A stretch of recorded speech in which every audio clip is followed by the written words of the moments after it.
What's up guys, welcome back to my channel and thank you so much for tuning in. To my new subscribers, thank you for subscribing. I hope you enjoy what I've been posting so far. Don't forget to engage with my content, to like and to share. To my old subbies, welcome home. This is home. I hope you enjoy and let's dive into the new video, shall we?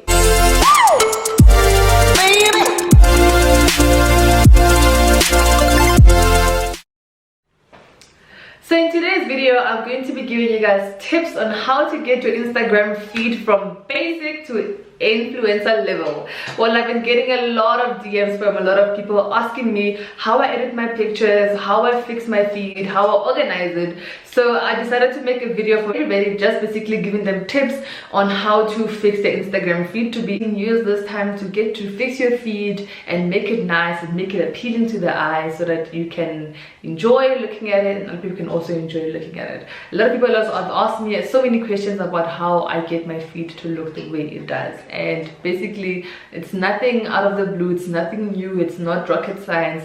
I just use a couple of apps and also I make sure that whatever that I post fits in with my niche. I never post content that is irrelevant to what my brand is about. So always make sure that whatever that you post in your feed is related to what you are about, to what your brand is about, and also what you do.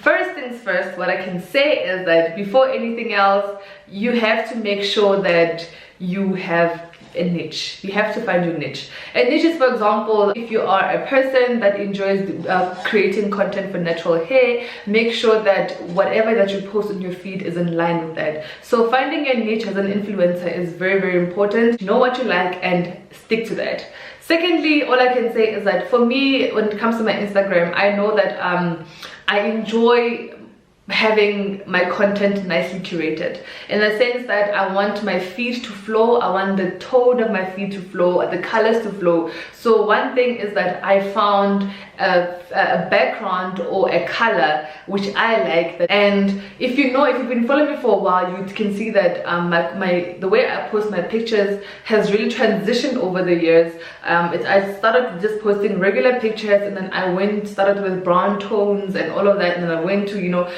posting this and that and that. So what I did was that I had to find what I like, and in the beginning I was going with the brown tones, and then I realized that it's not really working out so well for me, so I decided to having white backgrounds.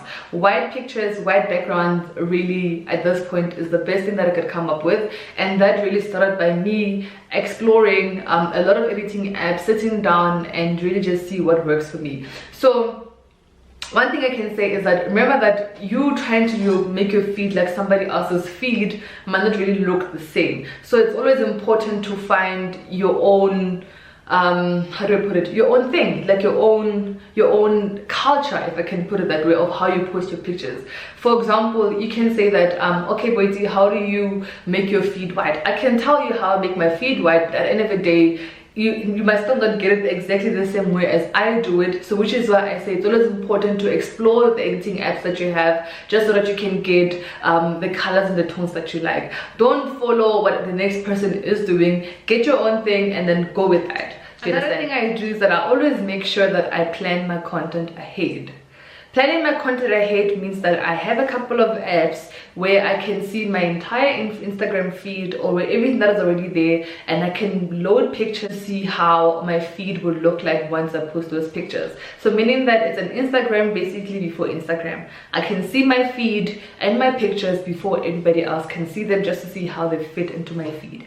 So the apps that I use are Preview, I use Unum, and I also use Plann.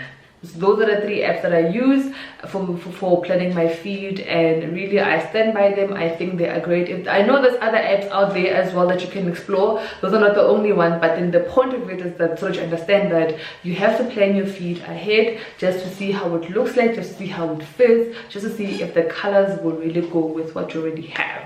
Okay, so plan your feed, plan your feed, plan your feed. Another thing is that when you want to have a feed that is nicely curated, make sure that wherever you take pictures, background matters, guys. Background is everything, and you know, you can't just take pictures at random places and expect them to look nice and expect them to fit in nicely with your feed. For example, when you are about, let's say, maybe natural colors, you know, like your brown tones, your this and that, you would want to take your pictures where there's a lot of brown tones. For example, you can go to a place where there's a lot of brown walls, a lot of, you know, brown things around you at the back, so that when you edit the picture, it's easier for your picture to fit in with the rest of your pictures. I'm all about white. I always go for cream walls, I always go for light gray walls, I always go for white walls, and really just are bright places where I can take my pictures. Make sure that you take quality pictures. Quality of a picture is everything. And when I say quality of a picture, I'm not saying that you must go around hiring photographers and pay them a lot of money to take your pictures. No, your regular phone that you have, I use my iPhone 8 Plus to take my pictures, and I just make sure that I take them in good lighting. For example, I never take a picture when the sun is literally at the center. I never do that because the lighting is never right. It's too bright. It's either I take pictures when the sun is about to go down, or I go into a place where there's a bit of a shade, so that when I take my picture, the lighting of the sun does not disturb the picture as well. So try to make sure that whenever I look at how the lighting is outside, if it's too bright, my picture obviously won't look light. I try to look maybe where there's a bit of a shade and I can take my picture there, or I wait for the sun to go down a little bit and I can take nicer pictures, and that's how I do it. So lighting matters, because the lighting of a picture will ultimately determine if your picture will look nice and will fit right, and also it's going to make it easier for you when you edit pictures. When it comes to editing my pictures, I have a couple of apps that I use, but then I have main ones which I use all the time, and that is Facetune 2 and Lightroom Adobe. Those are the two apps which I live by. I have other apps on my phone as well. For example, I have VSCO, I have Snapseed, but then I hardly use those ones, so I use mainly Facetune, and I use also Lightroom. Take a picture, load it into Facetune, and explore how you can edit the picture and see really what works for you. Don't be afraid to play around with everything that is there. Go through each and every button that is there, and see what works for you. Play around with the colors, play around with the filters, and play around with the balances. Balance your brightness, your saturation, all of that.